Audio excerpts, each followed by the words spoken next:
똘진한 아이가 있는 초보주부입니다. 결혼하자마자 성질 급하게 나온 아이 때문에 신혼 초부터 당초 세워뒀던 계획하고 계속 어긋나고 있네요. 신랑이 다니는 회사에서 결혼 전에 서울지사로 발령난다는 이야기가 거의 확정된 거나 마찬가지라고 했어요.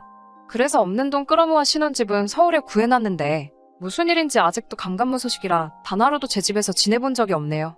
그래서 아직 신랑은 다니던 회사를 그대로 다니고 있어요. 요즘 같은 시국에 서울에 새 직장 잡기도 힘들 것 같아서 그건 포기했어요. 지금은 20평짜리 방 2개 딸린 집에서 월세 내면서 살고 있습니다. 신랑한테는 언제쯤 발령나는 게 확정이 나는 거냐고, 기약이 없는 거면 차라리 서울에 구해놓은 신혼집을 전세로 돌리고 여기에 전셋집으로 하나 구하자고 했지만 신랑은 곧 서울로 가게 될 거라면서 그럴 필요 없다고 하는데 기약 없이 매달 월세로 버리는 돈이 아주 아까워 죽겠네요. 저도 결혼 전에는 회사를 다니고 있었는데 우리 아이가 태어나면서 남편과는 아이가 5살 정도가 될 때까지는 제가 전업주부를 하면서 아이 케어를 하기로 합의를 본 상태였거든요. 제가 하는 일이 월급은 많은 편은 아니지만 수요가 많은 편이라 일할 곳 구하는 건 문제가 없었어요. 그래서 아이가 어느 정도 크고 어린이집 다닐 정도가 되면 저도 복직을 계획하고 있었어요. 쥐꼬리만한 월급이기는 하지만 남편보다는 제가 벌이가 약간 더 좋았어요. 하지만 아빠 손에 크는 것보다 제가 직접 키우는 게 좋겠다 싶었고 남편도 서울지사로 발령이 나면 월급이 조금 오를 테고 저는 직장을 구하기도 상대적으로 쉬운 편이니 그렇게 하기로 했습니다. 지금도 직장을 구하려면 구할 수 있지만 시가나 친정이 지금 사는 곳에서 거리가 있는 편이라서 아이 돌봐줄 사람도 없고 사람을 쓰자니 배보다 배꼽이 더 클 것 같아서 내린 결정입니다. 지금 사는 곳 근처에는 신우네가 살고 있어요. 가까이 살지만 멀게만 느껴지는 신우잖아요. 아무리 남편의 여동생이라고 한들 저와는 사실 평생남이나 다름없었으니 그냥 대면대면한 사이였어요. 신우네랑은 사이가 좋지도 나쁘지도 않다는 말이죠. 원수지고 지내는 사이는 아니고 신우도 결혼을 한 상태라 두 부부가 한 달에 한두 번 정도는 같이 만나서 식사 정도는 하고 근황 이야기 정도는 주고받는 그런 사이입니다. 신우는 당시 출산을 4개월 앞두고 있었고 직장을 계속 다니며 돈을 벌고 있었어요. 그날도 넷이서 같이 만나 저녁 식사를 하는 날이었는데 대화를 나누다가 신우의 산후조리에 관해서 대화를 나누기 시작했습니다. 제가 결정하기는 했지만 저는 아직 직장을 포기하고 전업주부가 된 사실에 미련이 조금 남아있었거든요. 지금 살아온 인생의 반을 넘게 공부해서 들어간 회사인데 사실 5년 뒤에 복직이 생각처럼 쉬울까 하는 걱정도 있고 결국 이렇게 전업주부의 삶을 살게 되는가 싶어서 그 누구에게도 내색은 안 했지만 속이 조금 상했거든요. 신우도 저와 같은 입장일 테니 그냥 어떻게 생각하고 있는지 앞으로의 계획은 어떠한지 정말 걱정해주는 마음으로 물어본 말이었어요. 산후조리원 다닐 거고 3개월 육아휴직을 내겠다고 하더라고요. 그 말에 제가 대본에 아이는 어쩌고 복직할 생각을 하냐고 물어봤지요. 지방 중소도시에 있는 코딱지만한 회사 다니면서 신우는 회사에 대한 자부심이 대단한 건지 자기애가 강한 건지 그 회사는 자기가 없으면 돌아가지 않는다고 말하면서 육아휴직이 끝나면 바로 복직을 해야 한다고 하더라고요. 그래서 애는 어쩌고 복직이냐고 물어봤더니 마치 그 말이 제 입에서 나오기를 기다렸다는 듯이 저에게 대답하더군요. 언니, 그래서 말인데 어차피 애 보는 김에 우리 애도 봐줄 수 있어요? 라고요. 그런 걸 물어볼 거라고는 생각도 못했기 때문에 당연히 농담이겠거니 싶어서 우리 애 보는 데만도 허리가 부러질 지경이라고 농담하지 말라며 손사래를 쳤더니 저한테 잘 생각해보라고 하면서 말도 안 되는 소리를 늘어놓더라고요. 지네 아이가 태어나면 우리 아이한테 동생이 생긴 거나 마찬가지니 같이 키우면 아이한테 책임감도 생기고 정서적으로 좋지 않겠냐고 말하길래 이제 첫돌박진한 애한테 무슨 책임감이냐고 말도 안 되는 소리 하지 말라고 하고 애는 봐줄 생각 없다고 딱 잘라 대답했죠. 그 와중에 신랑은 아무 말도 없이 빈밥그릇을 긁어가면서 밥 먹는 척을 하고 있길래 테이블 아래로 다리를 툭 쳐가지고 같이 편 좀 들어달라는 식으로 신호를 줬는데 아무것도 모르는 척 탄창만 피고 있었어요. 신우 남편도 그렇고 우리 신랑 하고 있는 꼬라지를 보아하니 이미 저 빼놓고 셋이서 벌써 이야기를 끝낸 것 같다는 느낌이 들더라고요. 꿀먹은 벙어리 마냥 아무 말도 못하는 우리 신랑과는 다르게 신우 남편이 난데없이 신우 편을 들면서 3개월이면 100일도 안 지난 아이인데 어떻게 어린이집에 맡길 수 있겠어요?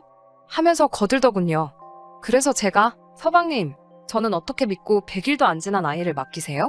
라고 되물었더니 저는 가족이라서 괜찮다고 하더라고요. 그러면서 기분 좋으라는 식으로 입에 발린 칭찬을 하면서 저를 회유하기 시작했어요.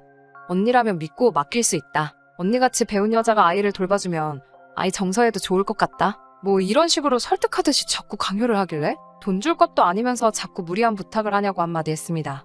예상한 대로 제 말에는 두 사람이 동시에 가족끼리 무슨 돈이냐며 펄쩍 뛰더라고요. 그래서 애는 공짜로 키우냐고, 분유며 기저귀며 돈 들어갈 게 투성인데 무슨 부탁을 그런 식으로 하느냐고 한마디 했습니다. 그 말에 잠깐 둘이서 아무 말도 없다가 신우가 그러면 양육수당 한 달에 20만 원 들어온다며 그거 전부 드리면 되겠네요 하면서 잘됐다고 결론 났다는 식으로 기뻐하더라고요. 제 의사는 생각하지도 않고 계속해서 아나무인으로 나오는 모습에 저도 점점 화가 나기 시작하더라고요. 제가 돈 20만 원이 아쉬워서 돈 이야기를 꺼낸 것 같냐고. 아무리 가족끼리라지만 아무런 대가 없이 신은혜도 그렇게 부탁하는 거 아니냐고 딱 잘라 말했습니다. 돈 달래서 돈도 드리는데 왜 싫은 거냐고 하면서 어린이집에 아이 맡겼다가 잘못되면 어떡할 거냐면서 혹시나 잘못되면 저보고 책임질 거냐고 뭐라뭐라 하더라고요. 창과 방패도 아니고 이대로 가다간 하루가 지나도 대화가 끝날 것 같지 않아서 이건 나중에 다시 이야기하자고 하고 자리를 정리하고 집으로 돌아왔어요. 집에 도착했는데도 화가 풀리지 않더라고요. 그 와중에 몹시 심기가 불편해 보이는 제 눈치만 살살 보고 있는 신랑이 눈에 거슬려서 불러세워 물어봤어요. 나 모르게 벌써 너네들끼리 얘기 끝내는 거지? 하고 신랑을 슬쩍 떠봤지요. 우물쭈물하면서 말을 잇지 못하는 신랑의 모습을 보니 그날 오고 간 대화가 제 생각대로 셋이서 벌써 북치고 장구치고 다 해놓은 것 같더라고요. 그걸 왜 네 맘대로 정하냐고 따따따 잔소리를 하고 있으니 신랑이 듣기만 하다가 저한테 짜증을 확 내더군요.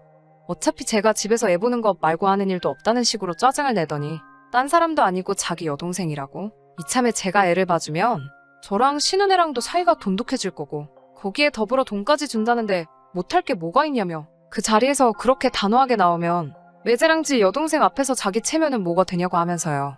제가 신은혜 애만 봐주면 신우는 복직해서 안심하고 일할 수 있고 우리는 신우가 주는 돈 받으면 월세로 나가는 돈도 어느 정도 커버가 되는데 살림에 보탬도 되고 얼마나 좋냐고. 저 하나만 오케이 하면 모두가 평화로워지는 건데 일을 뭐 그렇게 어렵게 만드냐고 하더라고요. 화를 내야 할 사람은 저고 그 자리에서 제 편을 들어줬어야 할 신랑이 그런 식으로 나오니 서운한 마음보다 화가 치밀어 오르더라고요. 신랑한테는 앞으로 나한테 말 걸지 말라고 말하고 저는 아이방에서 이불 깔아놓고 자면서 며칠 동안 신랑하고는 말도 한마디도 안 했어요. 그렇게 지내고 있으니 이젠 시어머니까지 가세하더군요. 평소에도 우리 딸 하시는 분들이니 예상한 대로 시어머니까지 저한테 신은혜 애 봐주는 게 뭐가 그리 문제냐는 식으로 한마디를 하시더군요. 이제 저도 참을 만큼 참았고 시어머니까지 가세한 그 시점에 가만히 있을 이유가 없었어요. 친정엄마한테 이 사실을 말하고 그 길로 아이를 데리고 나와서 비어있는 서울 신혼집으로 향했습니다. 당연히 집에서는 아이랑 제가 짐 싸들고 없어졌으니 한바탕 난리가 났죠. 남편이 어디냐고 문자 보내고 전화하는 거 전부 싹 다 무시했습니다. 그러고 있으니 조금 있어서 시어머니한테 전화가 오더라고요. 전화를 받으니 격양된 목소리로 다짜고짜 저한테 화부터 내시더라고요. 가족끼리 힘든 부탁 한 것도 아니고 듣자하니 우리 딸이 돈까지 주기로 했다던데? 너는 뭐가 그렇게 불만이 많아서 부득불리를 키워가지고 이 사단을 만드냐고 한 소리 하시더라고요. 옆에서 통화를 듣고 계시던 친정엄마가 전화기를 뺏어서 한마디 하셨습니다. 이건 이제 집안끼리의 문제니 엄마도 가만히 있을 수 없었다고 먼저 양해를 구하셨어요. 우리 딸이 사돈댁 핏줄 돌봐주는 보모로 보는 게 아닌 이상 신은혜 애 키우라는 말은 나올 수 없는 말이라며 역정을 내셨습니다. 보모는 돈이라도 받지 어디서 지금 우리 집 귀한 딸을 종년 취급하냐고. 박서방도 지 자식 하루 종일 보는 것도 아니면서 그러는 거 아니라고. 시어머니한테는 자식 키워보신 분들이 어찌 그런 말을 그리 쉽게 하냐고 말을 계속 이어가셨어요. 시어머니는 친정엄마의 말에 한마디도 대꾸하지 못하고 아무런 대답을 듣지는 못했지만 결국 전화를 끊으셨습니다. 그리고 얼마 안 있어서 남편에게 다시 전화가 오더라고요. 당연히 사과하려고 전화한 줄 알았죠. 그런데 신랑은 저에게 장모님까지 끌어들여서 일을 왜 이렇게 키우냐고. 신은혜 애 보는 것에 대해서는 한마디도 하지 않고 넷이서 다시 조율해보자면서 당장 집으로 들어오라고 하더군요. 엄마가 전화기를 뺏어서 한마디를 하시려고 하시기에 남편한테는 제가 말하겠다고 하고 전화기를 꽉 쥐었습니다. 사실 아직 회사는 구하지 못했지만 신랑에게 이미 저는 회사를 구한 상태라고 말했습니다. 월급도 원래 제가 받던 것보다 조금 더 불려서요. 이제부터 서울 신혼집에서 우리 엄마랑 같이 살면서 엄마가 아이 봐줄 거고 저는 복직할 거니까 그렇게 알라고. 너도 서울로 발령 나기 전까지는 이 집에 얼씬도 할 생각 하지 말라고 엄포를 놓았습니다. 그리고 나서 나도 우리 엄마도 쉬는 날 하루쯤은 있어야 되니까 주말 동안에는 하루에 5만 원씩 쳐줄 테니 신우한테 말해서 우리 집 와서 애나 보라고요. 쥐꼬리만한 월급 때문에 갓난애기 남한테 맡겨놓고 복직을 해야 하니 어차피 애 보는 거 용돈도 벌고 그 편이 신우한테도 훨씬 좋지 않겠냐고요. 전화기나 뭐 신랑은 저에게 화를 내고 싶은 듯 보였지만 친정엄마가 옆에 떡하니 계시니 하고 싶은 말도 하지 못하고 씩씩대고만 있는데 그 꼴을 보니 속이 후련하더라고요. 그러고부터 한 달이 지나서 지금이에요. 쉽다고 생각했던 복직은 생각보다 어려워서 아직 직장을 구한 상태는 아니지만 신랑 쪽은 아직 그 사실을 모르고 있습니다. 그건 그렇다 쳐도 한 달이 넘어가는 이 상황에 신랑도 시모도 따로 저에게 연락도 없는 데다가 서울 신혼집에 코빼기도 비추지 않는다는 점이 너무 실망스럽네요. 엄마는 집 문제는 빚을 내든지 해서 어떻게든 해결해 줄 테니 걱정하지 말라고 하고 이런 식으로 나오면 이혼까지도 생각해보는 게 어떠냐고 말하시고 있어요. 돈이야 제가 벌 능력이 되니 두 분이서 아예 이 집에서 같이 살면서 도와주신다고요. 아빠 없이 자랄 우리 아이한테는 미안하지만 지금 이 상황에 엄마의 말이 틀린 말은 아니라고 생각하고요. 출산을 앞두고 있는 신혼에는 궁금하지도 않네요. 가끔은 제가 너무했다는 생각이 들 때도 있긴 하지만 아무튼 이건 제가 만든 상황이 아니고 지들이 자초한 일이니까요. 후기 보냅니다. 사연 보낸 지도 벌써 2개월이 훌쩍 지나가 버렸네요. 그간 여러분들이 달아주신 의견 보면서 고민 많이 했습니다. 저는 사실 아직도 이혼까지 생각해본 적 없었습니다. 댓글 남겨주신 여러분들께서는 사정 봐줄 게 뭐 있냐고 그냥 이혼하라는 의견이 지배적이었지만 사실 아빠 없이 자랄 아이한테 제가 순간에 화를 이기지 못해 평생 지우지 못할 상처를 주는 게 아닐까 하는 생각이 들었거든요. 현재 저는 새 직장을 구해서 다니고 있습니다. 남편한테 공헌한 만큼 돈을 더 주는 회사는 아니지만 그래도 남편이 지금 벌고 있는 돈보다는 꽤 많은 돈 받으며 일하고 있어요. 제가 자리 잡으면 남편이 반성을 해서라도 신혼집으로 기어 들어올 줄 알았지만 그렇지 않았습니다. 결국 이혼하기로 결심했습니다. 신혼집에 와 있는 3달 동안 남편은 정말 저한테 전화 한 통 없었고 이 집에 코빼기도 비치지 않았습니다. 얼마 전이 신우 출산일이었어요. 신랑이 신우 태어난 아이 사진을 저에게 카카오톡으로 보내주더라고요. 사진만 딸랑 보내놓고 가타부타 아무런 말도 없었어요. 무슨 뜻으로 보낸 건지 뭘 의미하는 건지도 모르겠고 그냥 화만 잔뜩 나더라고요. 3개월 만에 짐 싸서 나간 와이프한테 한다는 연락이 싸움의 불씨나 마찬가지였던 그 아기의 사진을 보내주는 꼴이라니. 친정엄마도 더 이상 기다릴 게 뭐 있냐고 하시더군요. 결혼 당시에도 제가 모아놓은 돈이 더 많아서 신혼집 자체도 남편보다 제가 모아놓은 돈이 더 많이 들어갔습니다. 이혼을 준비하는 과정에서 조금 문제가 생기긴 했어요. 서울 집값이 그 사이에 정말 엄청나게 많이 올라버려서 남편의 목만큼 갈라주는데도 허리가 휘어버리게 생겼더라고요. 남편도 그 사실을 알고 제가 이혼 통보를 하지 않을 거라 생각을 했는가 봅니다. 의기양양하게 돈 아까워서 이혼을 못하겠냐며 으스대는 남편을 보니 우라가 치밀어 올랐어요. 이 사실을 어머니께 말씀드렸더니 정말로 고향집을 정리해가지고 오셔서는 그 돈을 저한테 주시더군요. 저 하나 때문에 평생 살아오신 고향집 정리하고 그 돈을 저한테 주시는데 정말 눈물이 다 나왔습니다. 고향으로 내려가서 시어머니 보는 앞에서 이혼 서류 앞에다 던져줬고 제 마음 돌릴 생각 없으니 도장 찍으라고 했습니다. 신우애가 그렇게 이쁘면 너가 키우라고 나는 우리 부모님하고 내 아이 키우면서 행복하게 살 거라고 하니 시어머니 얼굴이 새하얗게 질려 혼비백산 하시더군요.